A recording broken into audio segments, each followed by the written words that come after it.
Welcome to the Enneagram 2.0 podcast. I'm Beatrice Chesnut. And I am Uranio Paes. And today we are speaking with Milton Stewart, who is a friend, colleague, amazing person in the Enneagram community. He's a self-preservation 7, and we're going to be talking with him about, as part of our series of talking to people of different subtypes to help people understand what that subtype experience is like from the inside. So thanks for being here, Milton. Thanks for inviting me. Excited. Yeah, I'm also delighted to having you here, Milton. And B and I come up with the excuse that our listeners like listening to interviewees, which is true, but it's an excuse from our side because we miss people and then we invite them up just to see them again.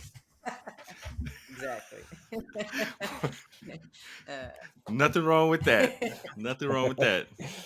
Mental type to mental type, you understand me, right? That's right. Yeah. Yes, it's a 2-for-1 special. Yes. Right. Okay, so we like to start with just having people know a little bit about the person we're interviewing. So maybe can you tell us a little bit about maybe your background, how you came to the Enneagram, how you learned that you were a self-preservation 7? Oh, all right. Good question. So, Milton Stewart. I'm originally from Memphis, Tennessee, and um, grew up, went away, came back from college, and I discovered the Enneagram through it was a young adult church group I was in, and we were like at what they call a devotional, and we were eating, and I was like filling my face full of food as usual, and our young adult minister came and he says, "Hey, do y'all want to try this personality testing?" I was like, "Sure, I love these things," right? So he pulls out Russ Hudson's, book, The Wisdom, and we do the 2-question test. I get mine's right the first time, my 2, and he reads everybody's like first 2 paragraphs of like what's written in there, and those things are all good about whatever type. And so I was like, cool. Then he reads the second, like the second 2 paragraphs, which is the third and fourth, and those things are all the things that aren't so cool about your type that people probably don't know. Mm-hmm. And so I was like, oh, this is fascinating. All right. And so in my head, I'm like, how is this reading me? How does this know me? But in person and everybody else, I'm like, I don't know how true this is. I don't know. I'm gonna have to. I don't know. But from that point, it hooked me because I was like, this knows something about me that no one else knows. I've got to look into this. Yeah. So I started to do that was a while back. So I started to do my own like research. So I tried to find every book I could find, every resource I could find. At the time, it was like one podcast out there about the Enneagram. It was nowhere near as the proliferation of books that we have now. And so I grabbed everything I could and I started to try to learn best as I could. I knew how. And I found your book, The Complete Enneagram, which definitely helped because then it broke it down. Because when I heard the descriptions from the book, The Wisdom of the Enneagram, it was pretty spot on the patterns, but there was some things I was like, I don't know. Maybe I don't see it, but I don't know if that's me, that part. Mm-hmm. And reading the complete one, I was blown away. I was like, oh man, this is, oh no, like this is way too close. This is way too close out.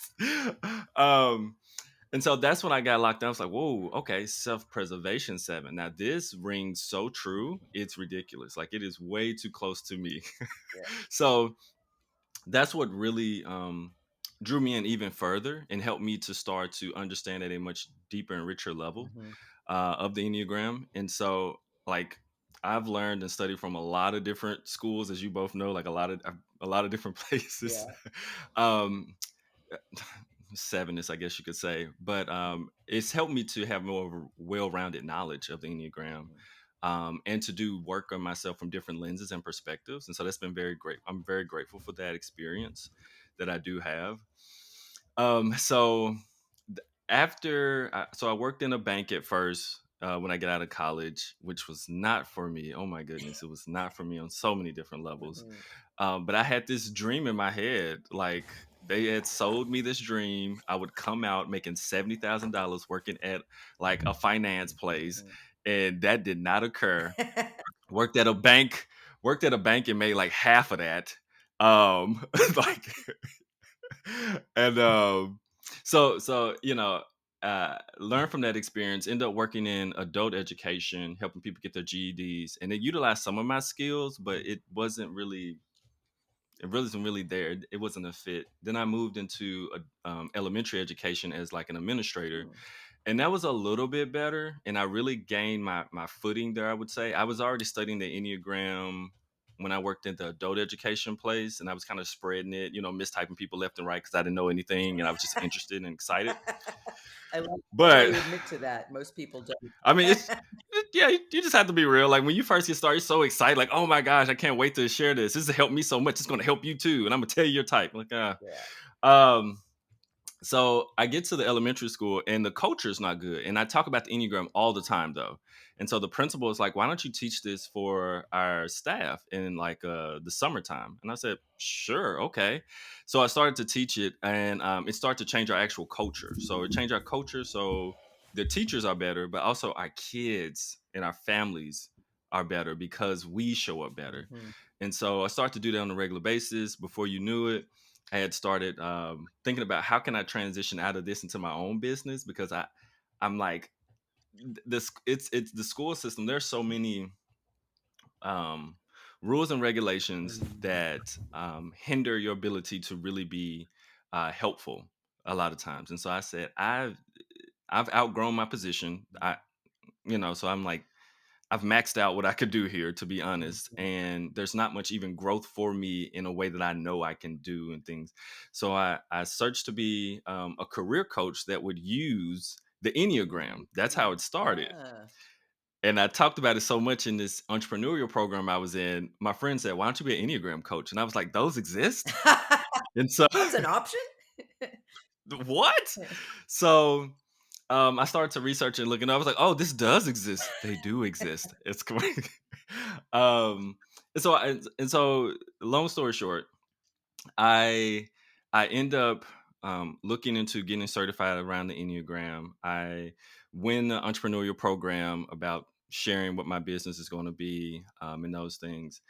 And from there I just started building the Enneagram like business, and 2020 was a springboard for my business personally. Mhm. It really helped me to transition from working like full-time at a school, then trying to have this part-time business and trying to do all these other things I was doing, wearing myself out so thin. um so yeah, so long story short, I started a podcast then. Now I have a podcast, Do It for the Gram Enneagram podcast. I'm on the IEA board. I am a lot of places doing Enneagram things around the world, which I'm very thankful for. Mhm. Yeah. Um, but yeah, that's a little bit about my background and I guess my subtype and how I found the Enneagram. Yeah, I think I Oh, answered your yeah, questions. beautiful, very thoroughly. Yeah, so I just want to highlight, in case people missed that you have your own podcast called "Do It for the Mhm. Gram," and you've been on the International Enneagram Association board of directors for some time now. I think you're one of the veterans on that board now. Um, Yeah. so so thank you for your service, and also I really appreciate how. And again, I think it is a sevenish trait that you have studied the Enneagram from different angles, from different teachers, and that you're also a leader in the community now within the Enneagram movement, let's say.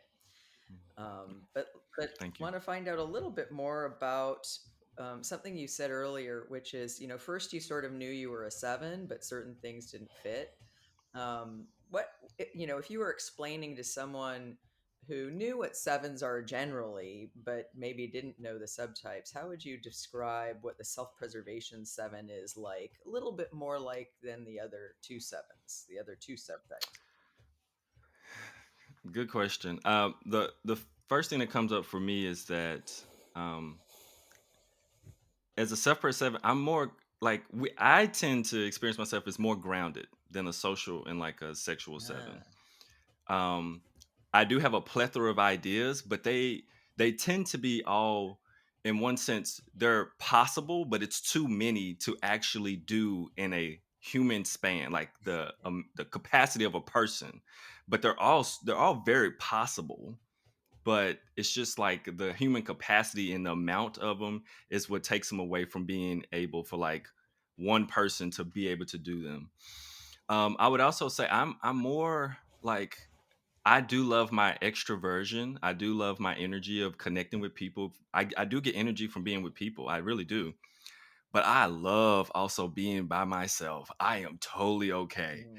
I had people asking me, when the pandemic hit, and like, um I stayed in my house for like 79 days straight, and I just had yeah, for real, I kid you not. And I had people like, oh, are you okay, you're a seven, I know you need I was like, no, I was good, I was really good. I had I had TV, I had games, I had food, and my place is comfortable. I was good. Like, I'm good. I can contact somebody on the phone if I need to, or FaceTime you, whatever. I'm good though. And so I would say that's a big I would say a pretty strong difference for me, is that I'm good. I can be so good by myself and Mhm. with myself. Just being like, I'm good. I can, so I would say that's another difference in it. And then I would also say the part that, I guess the part that like really hit me in your book, it is the specific type of gluttony Mm. that the self-praise seven has. And it's around my own personal comfort and feeling and stimulation when it comes to either material things or physical things, things that can be intoxicating or addicting. I was like, oh, okay. Yep, that makes sense.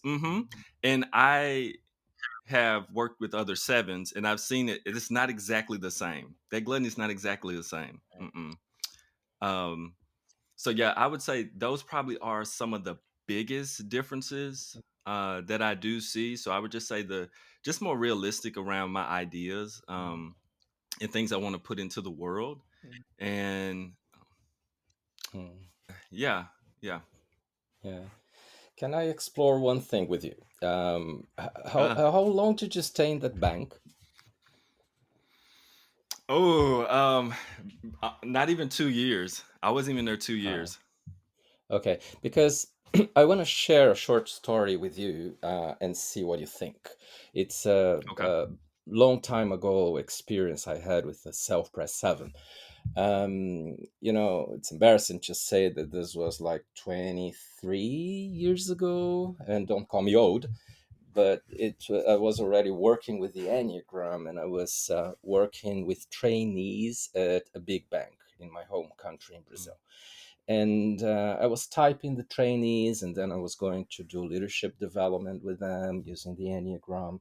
And then there was this guy who was a trainee, and I was typing him, and he was coming up as a 7, but I was really in a doubt if he could be a 3.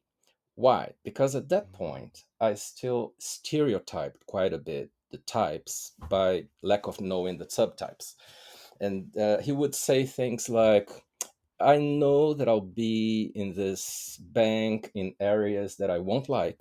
I'm not happy being here, but I will be happy when I'm higher up in the hierarchy, and I know that there will be a reward. And I was, in my lack of knowledge of what a self-press 7 was, I would say, oh, sevens are way more dreamers than pragmatic. Sevens are not pragmatic, because my reference of sevens was more the sexual and the social. And Brazil is a pretty sevenish country, but more like sexual 7, I think, a country of dreamers and not pragmatic people. So I was hearing all of that and saying, maybe he's a 3 because I don't hear much 7 content. And I followed up with them for quite a while, and he found a way to move up the hierarchy ladder quite um, quickly. And that's also not something I was used to for sevens, because sevens do lateral movements to try out everything.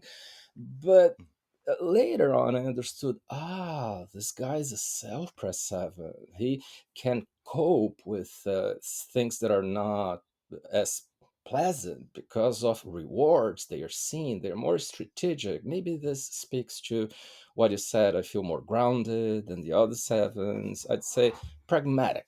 So does this speak at all to your experience? And sorry, this was sort of a long story. No, it does. It does speak to my experience. I think of it this way. There is, I would say it's a gift in one sense. I'm gonna bring it back to myself, but it's a gift that I've been exploring, that I have the ability to like be around opportunities.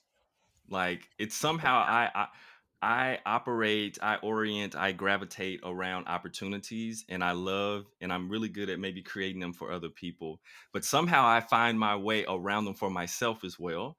And this is a very unconscious thing I did not know about myself, where it's just like I make the connections. I'm in the right place. Think about it. I strategically try to make my way through it. So it is definitely, I definitely agree with the pragmatism, and being practical. And I think that's one thing I take for granted because it to me feels easy or simple. Mhm. And even when I coach, doing Enneagram coaching or way I do things, I see things in such a practical lens. I was like, oh, let's do this, right? But I realized that that's not every seven. Um, but I took that for granted. So the pragmatic part, the practical part, my brain puts that together Mhm. so quickly. And I did that in all my everywhere I was at. Like if I figured out the way to navigate my way to being a little bit more successful or new, like I'm pretty doggone good at being able to do it. I don't know. I get Mhm. excited and I can lock in. Mhm. I like the way you describe that. And I actually find the difference between the sexual seven and the self preservation seven so interesting because it is this very clear contrast between someone who's, I like the way you put it, kind of more on the ground, kind of practically sort of navigating, like you say, having a lot of ideas, but then recognizing, okay, not every idea is going to necessarily pan out in reality. And so, how do I need to navigate? How do I need to find those sort of on the ground opportunities where I Right. can kind of move this way or that? Instead of a sexual seven who tends to see life through rose colored glasses, where it's more like, oh, it's just how I imagine things to be, not very much sort of grounded in practical everyday reality, even, connected to, like you said, sort of comforts or pleasure, Hmm. which can also be part of what the self preservation seven is good at Right. manifesting. Right. Yeah, that's And, great. and and I think it's just noticing like part of me seeing the difference is that like the social seven heavy focus on other people to a degree, like that can be egoic. I am very much focused on my, like I recognize that I am very much focused on myself, and I'll give you two examples in a minute. Great. And then the difference between me and the sexual seven for sure is that sexual sevens, in my experience, they seem to come with a naivete around things in life, and Yes. it tends to like they have like a, it seems like they have a bigger heart in a sense because they can live closer to naive of the best of the good of the positive of. And I feel like those, I don't operate with that inside naturally. It's not my core thing. I'm like, I don't trust you. I see what this is. I see what's going on here. But Mm-hmm. quick self-praise seven example. So I just got an all electric vehicle, right?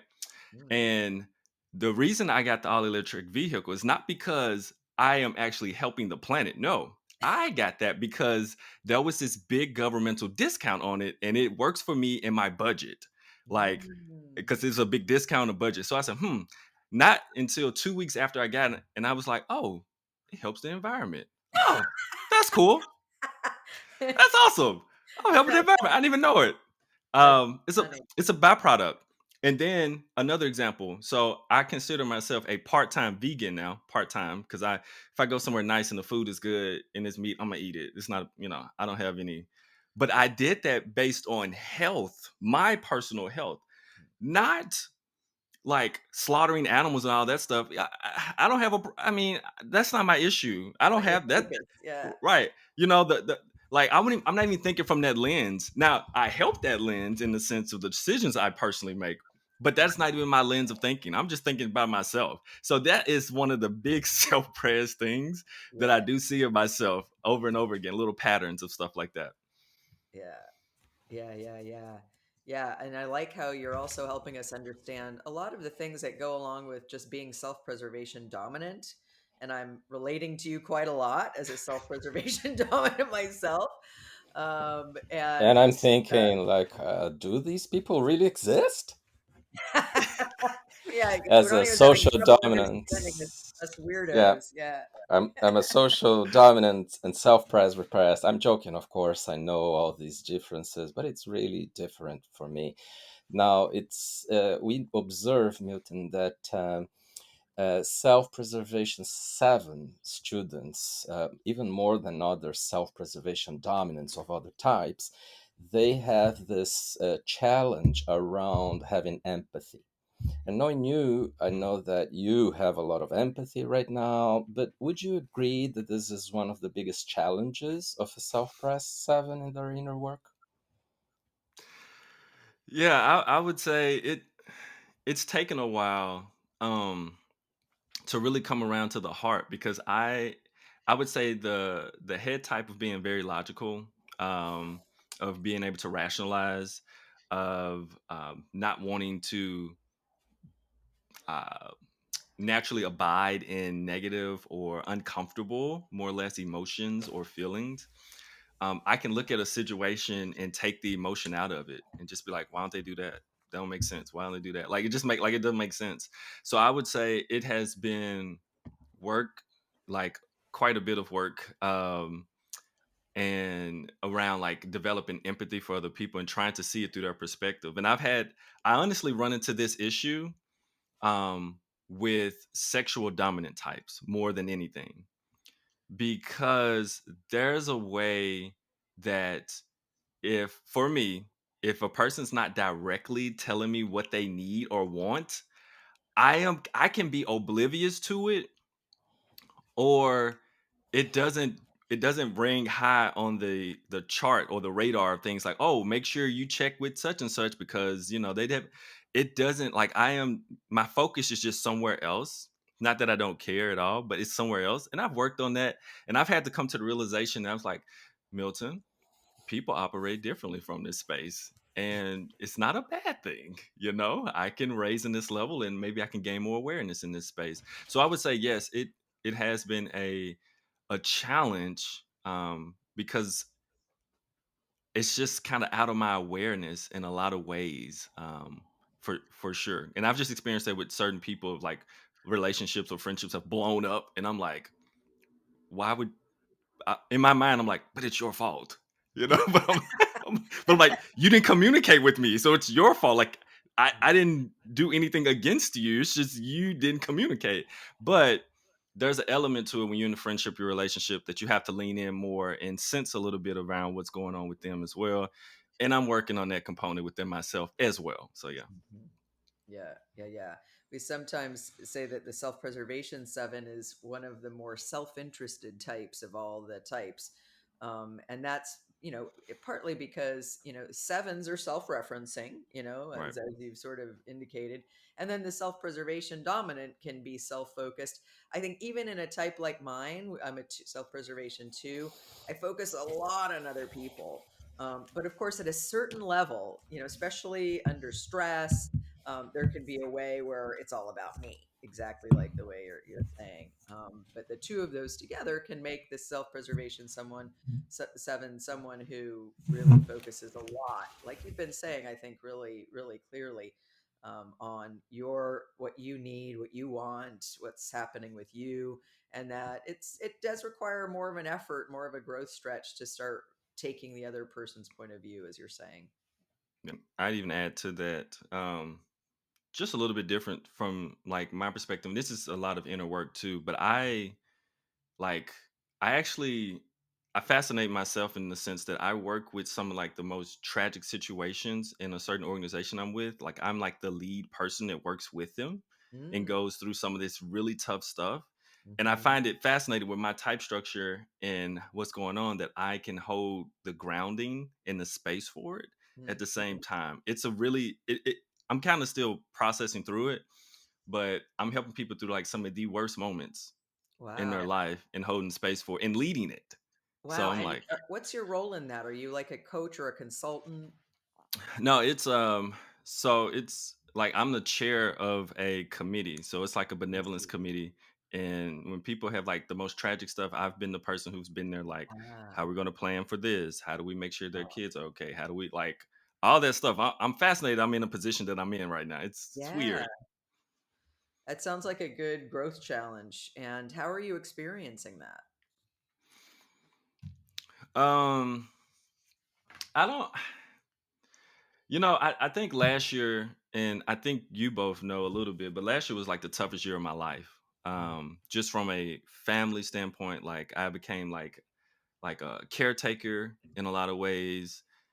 I had transformational journey in Egypt. Like the business was rough in some ways because I was caretaking, and it was just so much. And I spread myself super thin. mm, mhm. Um, and at the same time also taking care of a family of somebody who had like terminal cancer. Like it was crazy. Wow. So that's been more of a recent shift that I haven't fully even processed through, Mhm. to be honest. But I would say my self-preservation in that sense like really helped me because there was moments I said I have to step away and take care of me, or I will Right. or I will go crazy. Hmm. So yeah, that yeah. Can I ask you where is social in your sequence, if it's second or third? Second. Okay, yeah, because there might be this little bit of a paradox between being self-centered and other-centered in cases like yours. So it would be even more self-centered if social was last, in my experience, and maybe also because of your inner work, um, you're being moved towards doing something different than your normal pattern. Yeah. So I just want to name that for the sake of our listeners who are trying to understand type, and we can never see type separate from the levels of awareness and the movement towards essence. By the way, when life deconstructs us and we have issues in life, like you're mentioning now, it's usually a blessing of getting out of our personality patterns. Yeah. Right, right. And I wanted to fill in case people aren't clear on what a social seven is like. It's a social seven is the counter type of the three sevens, the type that kind of goes against what we typically might think of as some of the seven patterns, in that they focus a lot on being of service to others. And there's almost like a gluttony for being seen as good, for sacrificing what they want for an ideal of service or to take away other people's pain, but it's really a kind of projection of the sevens pain out into the world and then trying to get rid of it out there. And they can be more in favor of social causes or doing things for the planet, as in Right. maybe they buy the electric car because it was good for the planet instead of realizing that 2 weeks later. I love that story. But it's interesting that you do have social second in your sequence, which means there may be this sort of at some point, especially as you work on yourself, as I know you have been doing for a long time now, that sort of sense of, well, should I focus on me or should I focus on helping others? And but it sounds like you're observing both of those tendencies, which is really the main point, I think. Yeah. Yeah. I'm giving it a shot. I'm trying. I'm out here trying. Yeah, yeah, I know. So, can maybe give us some more examples of what you have been doing in kind of an intentional way on your growth path, knowing that you're a self preservation seven and using the Enneagram to work on yourself? Ooh. Okay. Well, I try and I experiment with a lot of different stuff. So so we'll see what comes up. Um, so I would say the first thing that comes up is I try to welcome pain. Mm, There is a way that so as a self-preservation seven, when the pain of or uncomfortable emotions of something comes up or something feels like it's going to trap me, which is tricky because trap has this. it doesn't mean the typical, like it's not just the typical way of people maybe thinking of being trapped. It's just, how does my body feel trapped in a situation or something? So that has so many layers and lenses to it. But nevertheless, whenever that feeling comes up, there is a yearning inside of me to be stimulated in some way, or overstimulated, to go towards something that is stimulating. It's like, let's go get stimulated. We'll have to deal with that, so we don't have to like experience that. So one of my experiences or things that I do is like, I welcome the pain. Mm-hmm. So I literally, whatever it is, uncomfortable emotion, even if I don't know the name of it, I'll say, welcome pain, welcome emotion, welcome whatever it is. I'm like, let me breathe and let me welcome it and allow my body a chance to create space for it, because it needs to happen. It hasn't been processed, it hasn't been dealt with. um, and it needs to be, worked on. And in my mind, I've created, it's like a house. It's like a house in my mind, and on the inside of the house is all the things that I have reconciled and worked with. But anytime I encounter something that I have not reconciled, that's hard for my body to process, makes me want to escape, makes me want to go overstimulate, I see it as like a little person in some way, and I see myself in my mind opening the door and welcoming that part of me in, Mm-hmm. and then allowing it to sit in a chair, and then like whatever it needs, like allowing it space to try to like allow it to settle, calm down, relax, something, but allowing it space to do what it needs to do before it gets to the settle point, so that I can like include it within myself. That has been something that's been very helpful for me to move past moments of like I guess bodily overwhelm, to somatic overwhelm to a degree, or mental overstimulation. Mm-hmm. So that's been one thing. Another thing I do is centering prayer, because I have to sit my butt down and allow myself to breathe and to be still. And my word when I do centering prayer is still, like not just my body, but my mind and my heart. Like I have to work on being still, like, and be just together. Because when I wake up, there are moments where I don't know exactly. I haven't lined up exactly what I'm going to do, but my body wants to do like five different things at one time. It's like, let's do it. Well, we can do that. We can do that. We can do that. And like, I'm like, okay, Mhm. let's get aligned first. Let's get organized, right? And then we can go into whatever we are need to do, prioritize what we need to do. And then another practice I do, and I got this from you both, is that I sometimes choose the option that is not the most self-praise option. So for instance, so instead of having to fly like on Delta Comfort Plus or first class, like on a short route, I was y'all. going to say not internationally. Not an international. That's a different story. Now I don't know about that one, but on a short route, just take the regular seat that it costs a normal amount. Like, get a aisle seat like I like, and don't go into the back of the plane, but just take one of them seats. You're okay. The flight is like an hour or 45 minutes, nothing. It's not a long one. And so it's a small decision, but it's actually important for me to make decisions like that. So that's just a small example, but I try to look at doing that a little more often, because I have to have a conscious awareness around it. Because I mean, it'll run amok. Like it will run amok. The comfort, the making sure I have the nicest this, that I feel comfortable and all. I mean, it's crazy. It'll run amok, and it has run amok in my life. And so right now I'm trying to recoup all of that and not do it like I was before, and shift those things. So those are just a few things that I do on a regular basis. Mm. And it sounds To like that work you're doing where you're being with people in really difficult circumstances must also be important for you. Like really being with other people's difficulty in a way where you're being with it in being with them in it rather than like trying to get them out of it immediately, because that's what Yeah, sevens do in those kinds of roles. It's like let's find the solution so right. you're not in this anymore, which often isn't possible. So it sounds like that the work you're doing in the world is also contributing to your growth in that way. Yeah. Yeah, 100% agree. Yeah. I also can make a couple of comments. I think this is called conscious suffering. Like we are not doing what our egos asking us to do, and it's not easy, but it pays off from a perspective of inner work and where we get to in the long run. But also, I think I hear from you a I'd call it mostly a wisdom that self-preservation dominant people have of doing this amount of inner work that is bearable and that I can cope, then knowing my limitations. If I do more, my ego won't allow me. So I think that qualifies as being pragmatic. And the reason I'm saying so is because as a social dominant with self-preservation repressed myself, it's not my default. My default is I'll do all I can, both with ambition and with some recklessness. And I think there's a wisdom in knowing how much becomes too much in challenging yourself.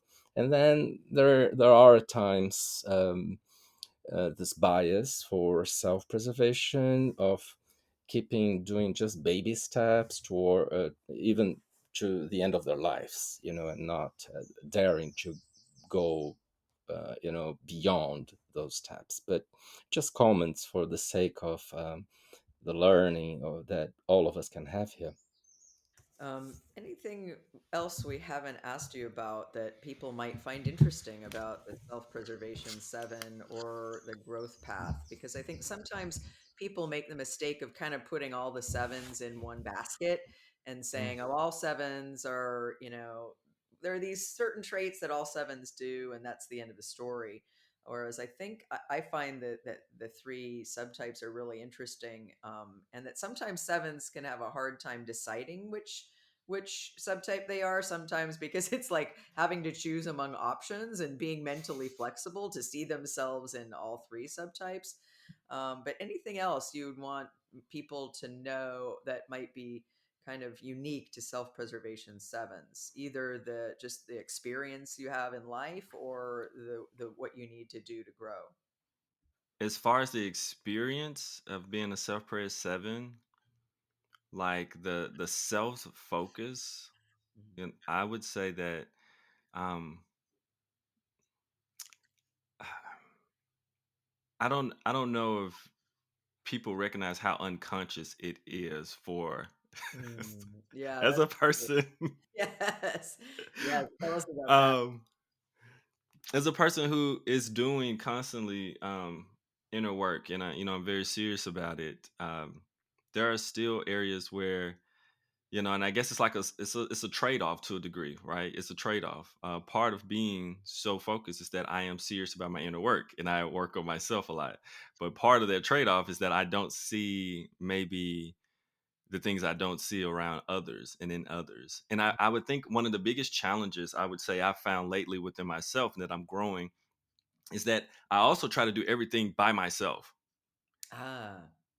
I try to take care of everything or know enough by myself. Like there's this thing where when I'm trying to get an ideal going or I'm trying to, there's a way that like I want to make sure it gets accomplished because I feel like I have enough competency to do it, the energy to do it, and I know the way I know it could happen. But that spreads into like every part of my life where things become too much. Even though the idea is great, I didn't involve another person or enough people to make it happen. Um, uh, I didn't bring Tried in to do enough. it by yourself. Yeah. Right, right. There's this thing. So I have worked on constantly. How do I bring in more people, include more people into that? Because I think the other part, and this brings me to a really good point. I'm glad you asked this question. Separate sevens, from my experience, my inner experience, we are actually very private. Like people know our external personality to a degree and what we share, but Yes. we are very private. Like, Yes. I mean, almost like five level private in some ways, where people have no clue what's really going on, like behind the scenes. They just know what they see when they're out there doing this, and it's like you have no clue. But I think that's probably a part of that is self-preservation, privacy, protection, safety, Yeah. right? But Yeah. also it can be a trap for us because we don't share what we need Would help you with. think? Uh, Do you think it also qualifies as finding it hard to trust? Yeah, yeah. I that's I would say a paradigm I've been working with in my own brain where I feel like I can care for this is I think I feel like I can care for, hold space for just about anybody, anything, and I think I'm actually pretty good at it, but I don't necessarily afford that same like feeling or trust or give anybody else that ability, from my standpoint, right? It's so it, hard. yeah, It's yeah, hard to do that. Hard to do that. yeah, yeah. I remember Claudio Naranjo, in describing self preservation sevens, used to say that they're good at getting needs met in creative ways. Sometimes that just means finding the right avenue to get a need met, and or creating opportunities, as you've said. And sometimes he said, like, they create a network of allies. Do you relate to that? And how would that figure into what you're saying about how you kind of go it alone and it's hard to trust people? And sounds like you're saying you can be a little more five-ish and six-ish, which I find is true for self-preservation Yeah. sevens, especially compared to the other sevens. A little bit more close to the vest, maybe a little more Mhm. underlying anxiety about what's going to happen, and trusting others. But do you ever, how are you when it comes to sort of networking or creating alliances with friends or people in your life that you might draw support on? Or is that something that you maybe do more in an underground way? Yeah, I think that's the tricky part about the self prayer 7. And I think that's like the extra version of knowing how to lift people up, excite people, connect people, use my energy to make that connection. Mm-hmm. So I draw people in because of my energy. And Ah, I've recognized that I draw people in because of the light, the levity of the energy. Like I yes. draw people in. So I do have a really good network of like friends, like people who care about me. I have a good network of them.